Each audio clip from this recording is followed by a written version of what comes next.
que o bom educador nunca dá ao seu discípulo a lição pronta.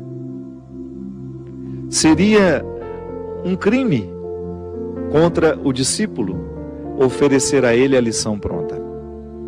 O mestre dá a certeza de sua presença, para retirar alguma dúvida, para poder ajudar a dissolver aquilo que está atrapalhando e prejudicando o aprendizado, mas em alguns momentos o discípulo terá de conviver com a sua solidão. O mestre se cala e se recusa a dar a resposta que nós tanto buscamos. Não é assim na vida? Há respostas que Deus só pode nos responder através do silêncio dele. Isso é mão de Deus também nos sustentando. Que às vezes a gente tem a ilusão, e isso é fruto de uma visão ingênua. Infelizmente, o discurso religioso ao longo da nossa vida pode nos colocar visões ingênuas de que Deus vai fazer tudo por nós, de que Deus faz isso, que Deus faz aquilo. Tá certo? Nós temos o direito de acreditar na proteção divina.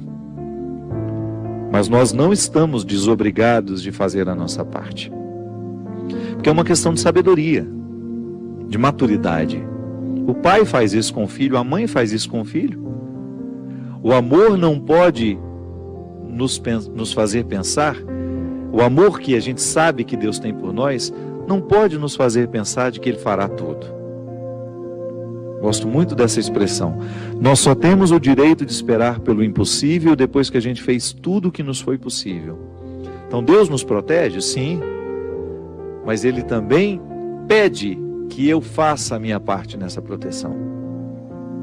Eu rezo a Deus pela minha vida, peço para que Ele me dê saúde, mas preciso fazer a minha parte para que essa saúde seja uma realidade na minha vida, não é? O cuidado que eu tenho comigo é uma expressão dessa minha parte, do milagre que eu preciso realizar diariamente. Então, às vezes eu identifico a mão de Deus estando presente na minha história, mas não me segurando como eu acho que segura. Sim, alguns desamparos são importantes demais no nosso processo humano. Seria muito interessante se a gente aprendesse isso desde o berço, mas infelizmente não. Então nunca é tarde para a gente aprender. A desproteção que às vezes nós sentimos na vida também é a mão de Deus, porque aquele que ama desprotege. Para que você fique exposto àquilo que você precisa viver e experimentar, sozinho. A presença dele sempre nos olhando, sempre nos orientando, porque isso é muito interessante. Quanto mais a gente cresce, quanto mais a gente amadurece na nossa experiência com Deus, maior é a capacidade que a gente tem de ouvir e compreender a voz dele na nossa história. Então, Deus me protege assim, mesmo quando ele está distante, sabe? Não é que ele fica distante, é que nós nos sentimos por causa das situações da vida. O contexto desfavorece perceber essa presença intensa na nossa vida. Então, aquele momento de desconsolo, ah, meu Deus, parece que eu estou abandonado pelo Senhor. Não é não. Esse desconsolo faz parte dessa proteção dele na nossa vida. Porque quem ama sabe muito bem que o amor também precisa passar pela dura experiência da desproteção. Porque excesso de amor desprotege. Não é assim que funciona? Quando uma pessoa é excessivamente protegida, no fundo, no contrário de tudo isso, existe uma desproteção, porque aquela pessoa não consegue amadurecer. Então ela vai ser eternamente ingênua, vai ficar eternamente acreditando que ela está dentro de um conto de fadas, e a vida não é um conto de fadas. Então acreditar na proteção de Deus não nos dá o direito de pensar que Deus fará tudo por nós, que caminhará por nós. Não. Ele vai estar sempre nos fortalecendo à frente dessas batalhas que nós precisamos enfrentar, mas nós estaremos na responsabilidade de realizar a parte que nos cabe. Foi assim com Moisés. Essa música cita Moisés, né? Foi essa mão que ajudou Moisés a dividir o mar em dois. Há nessa passagem uma riqueza muito grande que está em Êxodo. Quando Moisés está apavorado, porque ele retirou o povo do Egito e saiu na direção dessa terra protegida. Protegida não, prometida. Está vendo? Que também é um pouco protegida, né? A terra prometida seria alcançada, uma promessa que Deus fez a Moisés, desde que ele se encorajasse a retirar aquele povo da escravidão e atravessasse as dificuldades do deserto. Veja que quem já teve a oportunidade de ir a Israel sabe muito bem o que é o deserto. Você entrar naquele deserto para chegar a um lugar que não sabemos onde é, que só está no coração de um homem, como promessa, é uma dificuldade muito grande. E o povo acreditou, foi atrás de Moisés, começou a viver as restrições do deserto, a fome, começou a sentir saudade das cebolas, né? Porque no Egito eles comiam cebola, no tempo da escravidão a cebola era o principal alimento, por isso que às vezes a gente usa a expressão, não fique chorando as cebolas do Egito, não é assim? Você já deve ter escutado essa expressão, quando alguém lhe aconselha, para de lamentar o passado. O que é lamentar as cebolas do Egito? É dizer, eu era escravo, mas tinha esse alimento. Eu tinha cebola para me alimentar. E agora eu estou livre, mas não tenho nada. Calma. Dê tempo ao deserto. Permita que o deserto lhe diga o que ele precisa dizer. Até a fome. A restrição, ela é importantíssima no processo humano. A gente identifica o tempo todo que pessoas são estragadas porque não lhes faltou nada. É terrível quando você tem um filho que foi paparicado desde criança, não lhe faltou absolutamente nada, e de repente, no descampado da vida, de repente aquela pessoa precisa enfrentar o deserto da vida e ela não tem munição o suficiente para dar conta. Aí fazer o quê? Como é que nós enfrentamos o deserto? Ali naquele momento, quando Moisés retira o povo da escravidão e se encoraja a levar este povo pelo deserto a caminho da terra prometida, ele também sente medo, ele também não sabe o que vai ser. Por isso ele o tempo todo, através das manifestações de Deus naquele momento da vida de Moisés, ele se comunica com Deus. São as epifanias, né? Que são essas manifestações gloriosas de Deus ali, através da realidade simples. É a sarça que arde, é a pedra que jorra água, enfim. Deus vai conversando com Moisés, vai dando a ele sinais de que ele está no caminho certo, mas não o priva da desproteção que o deserto lhe causa. Então, desprotegido naquele deserto, materialmente falando, ele pode firmar uma confiança em Deus que nenhum outro conforto havia dado. Está vendo como é interessante?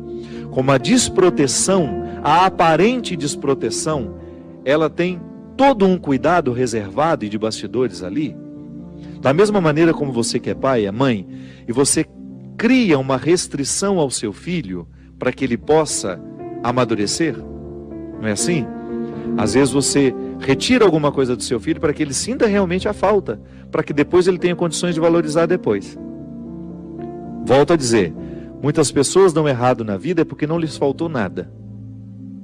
Aí você observa que quando falta demais também pode causar um desequilíbrio, uma falta de confiança na vida, nas pessoas.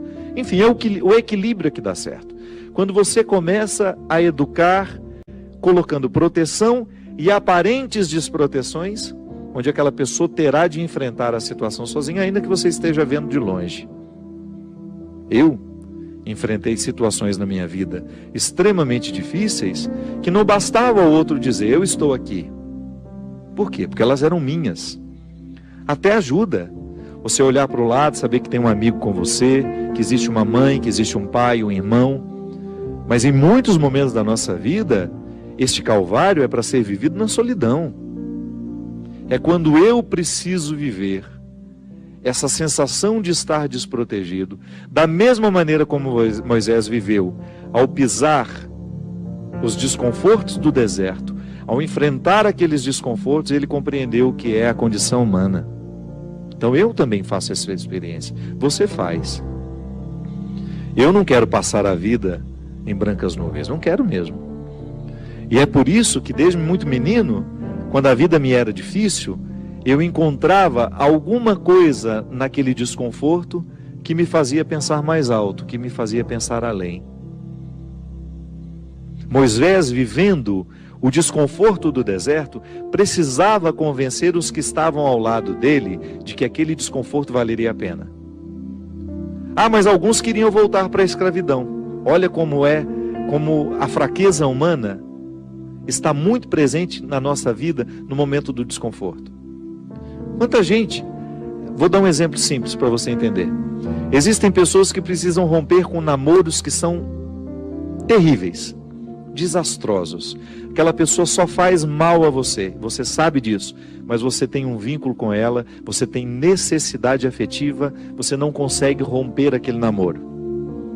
Então, de repente, você se encoraja, você fica com tudo claro diante de você: essa pessoa não me faz bem, eu não posso me casar com essa pessoa, porque se no tempo do namoro já está assim, imagina na época do meu casamento, depois no meu tempo de casado, vai virar um inferno pior ainda do que já é. Aí você se encoraja, motivado por pessoas que estão ao seu lado, a romper. Aí é terrível no dia que você rompe.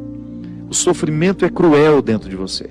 Parece que você nunca mais vai se recuperar, que você só pensa naquela pessoa. Por quê? Porque apesar dela te fazer tão mal, você tem um vínculo doentio com ela, de dependência afetiva. Você sabe que ela te faz mal, mas você não sabe viver sem ela. Aí você começa a dar passos. A primeira semana é horrível. Você sofre, você chora, você não pode ouvir a música, você não pode sentir o cheiro, você não pode ver aquele pedacinho de não sei o que ele esqueceu lá na sua casa, que tudo aquilo é terrível. Mas de repente você começa a dar passos de libertação. É como se você estivesse andando na direção de uma terra que só vai te fazer bem. E um mês depois aquele sofrimento ficou melhor, 2 meses depois aquele sofrimento melhor, e de repente você não está nem mais lembrando. Claro que ainda existe ali um vínculo silencioso sendo desarmado, porque a dependência afetiva, ela não morre da noite para o dia. A gente precisa, é como se você fosse sufocando uma célula cancerosa com o processo da quimioterapia, sabe? Que você vai retirando a vida da célula cancerosa, que é a célula que nos mata. Aí digamos que 3 meses depois, você encontra de novo com aquela pessoa, e você tem aquela famosa recaída. Aí pronto. O castelo que você estava construindo, o chão que você tinha andado, que tinha sido tão difícil, você joga fora e você volta para o Egito, você volta para a escravidão. Você faz o mesmo que os companheiros de Moisés queriam fazer: voltar a comer a cebola, voltar a comer o alimento podre, estragado. Aí você reata aquele relacionamento porque ele é doentio e você não cuidou da devida distância que você deveria manter. Porque quando você tem essa dependência afetiva, você tem que estabelecer a distância, porque senão você não se cura.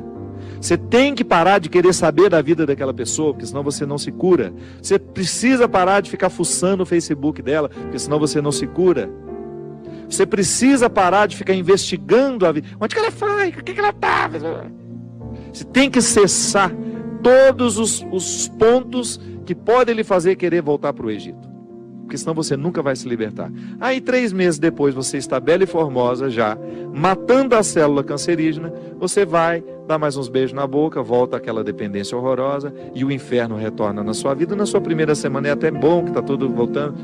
Daqui a pouco, minha filha, você está no inferno pior do que você estava 3 meses atrás. É assim. Quando a gente não sabe viver o desconforto que nos edifica, a gente se boicota o tempo todo. É como parar de beber, é como parar de fumar. Você fica sem fumar 1 ano e você comemora porque você parou de jogar aquela toxina cancerígena no seu organismo, e de repente você vai lá e acende um cigarro de bobeira e aquele vício volta como se fosse um monstro capaz de te comer inteiro. Pronto. Todo aquele sacrifício que você fez dos primeiros dias sem fumar vão para o saco. Por quê? Todo aquele sacrifício vai para o saco. Por quê? Porque você não foi capaz de viver o desconforto de renunciar. Minha gente, é impressionante como essa mão de Deus nos auxilia assim, nos fazendo conscientes do que nós precisamos romper na nossa vida. São situações que a gente precisa estabelecer limites para elas, porque senão a gente não vai ser curado nunca. A gente vai ficar eternamente doente na fila dos necessitados, chorando e mendigando um pãozinho de bondade do outro, um pãozinho de afeto do outro. Pelo amor de Deus, nós não fomos feitos para isso. Nós não fomos feitos para ficar arrastando dependentes afetivamente dos outros. A gente foi feito para amar. E o amor só tem sentido na nossa vida se for para nos edificar, se for para nos ajudar a atravessar o desconforto do deserto. Caso contrário, ele não faz sentido. Esse pseudo-amor, esse falso amor que às vezes a gente diz sentir um pelo outro, que não nos ajuda nos desconfortos do deserto. Eu preciso viver os meus desertos, você precisa viver os seus. E os verdadeiros amigos são aqueles que reconhecem os desertos que o outro precisa passar e fala: isso mesmo, vamos passar por esse deserto porque você precisa dele. Agora, a Poliana, ela quer aquela vida feliz, ordenada. Lembra daquela personagem? A Poliana, onde tudo era o jogo do contente, né? Para com isso. Assassine esse instinto infantil que existe dentro de você, que lhe faz ter medo dos desconfortos da vida. O desconforto da vida, quando bem vivido, ele só nos torna melhores. Tira essa máscara de coitadinha que você gruda na sua cara para os outros terem eternamente pena de você. Você só perde tempo na vida assim. Que bobagem! Deus nos segura na nossa mão é para a gente ter condições de atravessar esse deserto. Não é para ficar recaindo eternamente e voltar a comer as cebolas do Egito, porque a gente teve dó de nós, porque a gente teve dó do outro, não. A caminhada é para frente que se vai. E chega um momento, quando Moisés chega diante de Deus e fala: agora você resolve essa situação, porque eu não sei mais o que fazer. Já construíram um bezerro de ouro no meio do caminho, já arrumaram confusão, já estão adorando até outras situações, então nem lembrando que o Senhor existe. Eles só não voltam porque está longe demais, mas retornam de outra maneira, não retornam na geografia, sabe? Eles não voltam geograficamente porque estava longe já do Egito. Eles morreriam no meio do caminho. Mas não voltavam geograficamente, mas voltavam afetivamente. Porque às vezes a gente já ultrapassou o território da nossa escravidão físico. Eu já saí da cadeia, mas a cadeia não saiu de mim. É assim que funciona. Eu já dei os passos na direção da minha liberdade, mas eu não fiz a conquista da minha liberdade. Eu não decretei a conquista da minha liberdade. Então eu fico afetivamente preso ao meu passado, lamentando as cebolas do Egito, lamentando o namoro que terminou, a situação que foi terminada, a amizade que foi traída. Então, quando Moisés está diante do Mar Vermelho e ele fica apavorado, porque agora eles não tinham mais para onde ir, ou atravessavam o mar, ou voltavam para o Egito, e o exército do faraó já estava chegando para capturá-los. O que ele faz? Ele tem uma reunião particular com o Senhor, né? Uma audiência particular de urgência. Liga lá para o secretário de Deus e fala: pelo amor de Deus, você pede para ele me atender hoje, que eu não posso mais ficar sem essa resposta. O exército do faraó está chegando. E aí ele acha que Deus iria dar uma resposta fácil para ele, né? Ia dar uma solução rápida. Não. O que Deus fala? Lembra, Gino? Lembra? Corre, né? Entra nessa água. Olha que frase forte. Diga ao povo que caminhe. Eu não vou fazer por vocês o que só vocês podem fazer. Eu vou dar todas as graças para que o milagre aconteça. Eu vou fortalecer a coragem de vocês, mas se não colocar o pé na água, se não desafiar este mar, ele não se abre. E foi o que o povo fez. Moisés à frente, certamente, cheio de medo também, né? Ai, meu Pai de misericórdia, o que vai acontecer agora? Quando ele começou a entrar, a colocar os pés na água, Deus faz a sua parte. Minha gente, a nós nem importa se isso aconteceu dessa maneira mesmo. A nós interessa é o fato de que Deus faz diariamente isso na nossa vida. Sempre que eu me encorajo a vencer os mares que me desafiam, eu estou exercendo o cuidado de Deus na minha vida. Sempre que eu me encorajo a colocar o pé no mar que me ameaça, eu estou cumprindo a parte da promessa de que Ele estará sempre ao meu lado. Você faz a mesma coisa. Sempre que você desafia os seus mares, sempre que você enfrenta os seus desconfortos, quando você não tem medo do desconforto que lhe chega, quando você olha para ele de frente, você fala: e agora? O que é que nós vamos fazer a partir desse momento? O que você me traz de bom? O que você está me desafiando? Eu vou aqui recrutar as minhas melhores partes, porque só isso me interessa. Se o desconforto me chega, eu preciso atravessar esse deserto para poder alcançar essa parte da terra prometida que me espera. É assim que funciona. Não há uma fórmula mágica para a vida. Ainda que a gente não acreditasse em Deus, nós teríamos de viver os desconfortos que nos fazem crescer. Ainda quem não crê em Deus precisa enfrentar os desconfortos de sua história, de sua existência. Agora é claro que quando a gente acredita em Deus, quando nós acreditamos de que existe alguém superior a nós, nos capacitando para a gente fazer a travessia, um conforto a mais nos é oferecido. Por isso, baseados na experiência deste conforto que eu já fiz, que você já fez, em muitos momentos, quando essa mão de Deus cuidou de nós, e que a gente dá continuidade ao processo de caminhada, de enfrentamento. É enfrentamento, a palavra é essa. Se a gente não vive os enfrentamentos diários dos nossos desertos, dos nossos conflitos, dos nossos medos, a gente nunca vai chegar ao conhecimento da terra que Ele nos preparou. Nós vamos para um rápido intervalo. Daqui a pouco a gente volta já já.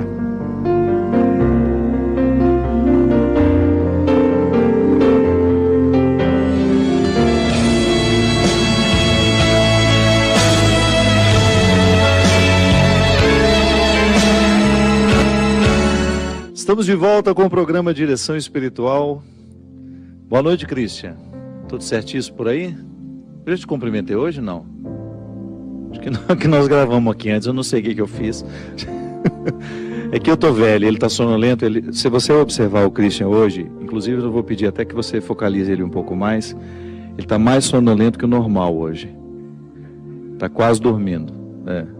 Ele falou que os pernilongos na casa dele já se acostumaram com aquele líquidozinho que a gente põe para queimar, para espantar. Olha só que interessante. Eu não sabia nem que eu ia falar. Quando eu comecei a cantar a música, eu ia falar da proteção de Deus na nossa vida, mas não sabia que iria desembocar nesse discurso todo da proteção que desprotege, do desconforto da estrada, do deserto, como algo essencial à vida humana, irrenunciável, e que nenhuma visão ingênua religiosa pode nos impedir de compreender a vida assim, né? A dificuldade como um processo natural na nossa vida. E aí, olha o texto que eu tinha preparado para hoje, que está em Mateus 10, versículo 34. Não penseis que eu vim trazer paz à terra. Não vim trazer paz, mas sim a espada. De fato, eu vim pôr uma oposição entre o filho e seu pai, a filha e sua mãe, a nora e sua sogra, de maneira especial. Não, brincadeira, não está escrito isso aqui não. E os inimigos serão os próprios familiares. Quem ama pai ou mãe mais do que a mim não é digno de mim. E quem ama filho ou filha mais do que a mim não é digno de mim. Quem não toma a sua cruz e não me segue não é digno de mim. Quem buscar a sua vida vai perdê-la, e quem perder a sua vida por causa de mim a encontrará. Não é São Paulo que está dizendo isso, não é João, é Jesus. É um texto dito pelo próprio Mestre. Olha que interessante, minha gente. Quando você olha, quando você percebe que essa palavra dura de Jesus é para nos ajudar a compreender a crueza da vida mesmo. Ele não veio passar manteiguinha no pão. Ele não veio nos propor moleza. O próprio Cristo nos diz que esta espada que Ele coloca dentro dos nossos relacionamentos é justamente para nos fazer crescer. é para estabelecer bem os papéis. É a experiência do enfrentamento, que isso a gente vai viver a vida inteira. Não pense você que sua relação com sua mãe é uma relação bonita, que jamais será questionada. Não, não é assim não. A relação mãe e filha, se você não estabelece esse enfrentamento no momento certo, a paz não chega. Porque fica aquele conflito velado. Não é assim? A mesma coisa na nossa relação dentro de casa, quando você percebe que está existindo um conflito que nunca se resolveu, porque as questões nunca foram colocadas para fora. A gente nunca teve coragem de colocar na mesa. Eu me lembro direitinho. O dia que porque o mineiro tem muita dificuldade de estabelecer um embate com a própria mãe. A mãe é um território sagrado que a gente não tem coragem de questionar, né? E eu me lembro que isso é muito cultural. A gente vem de uma família, de uma estrutura cultural matriarcal, onde a mulher tem um poder muito grande. E eu me lembro direitinho quando me chegou essa consciência, e eu falei com a minha mãe: mãe, eu amo tanto a senhora, mas eu sou também capaz de odiá-la. Aí a gente leva aquele susto, né? Um filho odiar a sua mãe. Não o ódio no sentido de querer matar, jogar pela janela, não é isso não. É no sentido de você rejeitar uma série de aspectos da personalidade dela que estão em você e que você assumiu por uma imposição. Quando você identifica que existem aspectos da sua personalidade que são muito parecidas com a da sua mãe e que você rejeita profundamente aquilo, que você gostaria de ter o direito de se libertar. Então, mãe, a senhora é um território sagrado, mas eu tenho que ter coragem de reconhecer os excessos que a senhora provocou em mim. Aí, minha gente, parece que uma espada corta o coração dos dois, né? Mas a ressurreição que vem depois, porque você se desobriga, você começa a ter coragem de estabelecer os confrontos com todo o respeito que a mãe precisa e merece. Mãe é um território sagrado que nunca deverá ser desrespeitado, mas pode sim ser contestado na hora certa e do jeito certo. A senhora escolheu viver assim, essa não é a minha escolha. Então a gente precisa continuar se amando, a gente pode estabelecer esse embate e a gente continuar vivendo com profundo respeito um pelo outro. É assim. Quando Jesus fala que ele trouxe este embate, essa espada, não é para nos separar uns dos outros, não. É para nos unir do jeito certo. Porque às vezes uma união só acontece de verdade depois de muitos conflitos. A gente precisa se livrar das visões ingênuas. Essa pessoa é perfeita. Olha como nosso amor é lindo. Isso dura 2, 3 anos até que os príncipes retiram as máscaras. E você descobre que aquilo não passa de um rinoceronte, que tinha uma carinha bonitinha no primeiro momento, e é um monstro capaz de pisotear tudo que você tem de mais sagrado. Então, retiramos a visão ingênua dos nossos relacionamentos, e aí você começa a ter, de fato, um terreno palpável, onde o amor é possível. Sim, pessoas imperfeitas podem sim se amar e estabelecer relacionamentos muito bonitos, muito edificantes, muito interessantes. Ah, mas então eu a partir de agora vou contestar tudo. Não é assim não. Seja sábio. Começa a identificar o que na sua vida precisa ser enfrentamento. Muitas situações não se resolvem porque a gente não conta para o outro que aquilo nos incomoda. Mas a gente não faz do jeito certo, porque a gente reclama toda hora. Toda hora a gente reclama, a gente grita, mas a gente não faz o enfrentamento. O enfrentamento é quando você marca a hora, lugar, senta todo mundo na mesa, ou senta você e seu marido e fala: olha, sabe isso que você está fazendo? Isso não é justo comigo, não é justo com seus filhos, e se você não tomar uma decisão, nós agiremos. É igual ser agredido, né? Tem gente que vai se acostumando com a agressão, vai se acostumando com a agressão, vai sendo agredido a vida inteira e se acostuma com a condição de vítima. Não é assim. Não pode ser assim. A gente tem que problematizar aquilo que na vida está nos agredindo. Que às vezes a agressão não é um tapa, não é um chute, não. É uma palavra, é um olhar, é uma postura, é um jeito de interpretar. Então, se eu interpreto o outro como um eterno território onde eu posso manifestar todas as minhas iras, onde eu posso despejar todos os meus excessos, e ele se acostuma a ser isso, eu estou agredindo de maneira muito cruel, tão cruel quanto dar um tapa. Então, se a gente não rompe com se a gente não estabelece o enfrentamento que vai romper esse processo que nos adoece, é bem provável que a gente morra sem ter tido a possibilidade de pisar na terra prometida que nós podemos alcançar. Aí Jesus continua: quem ama mais o seu pai e a sua mãe do que a mim não é digno de mim. A gente pode, no primeiro momento, pensar que Jesus está carente aqui, né?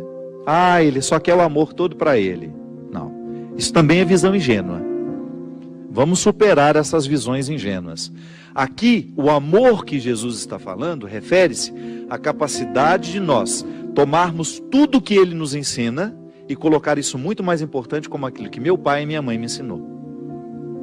Que meu pai e minha mãe, por serem marcados pelo pecado, me ensina muita coisa errada. Mas me ensina muita coisa errada. Com o próprio exemplo dele dentro de casa. Quantos de nós, você que está me assistindo, pode dizer isso? Quantas coisas erradas na vida você viu dentro da sua casa? E não precisa ir muito longe para ver a perdição do mundo.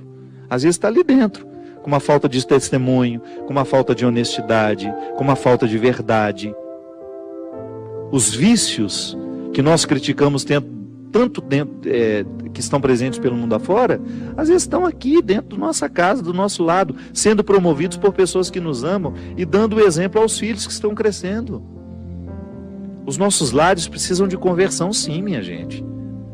Então, quando Jesus fala, quem ama mais o seu pai e sua mãe do que a mim, não é digno do meu reino. Por quê? Porque não pode chegar ao reino aquele que não está convencido, tocado, modificado pela mente de Cristo. É cristianismo. É a mente de Cristo na minha. É o pensar de Cristo no meu. Mas isso parece uma dependência horrível, é?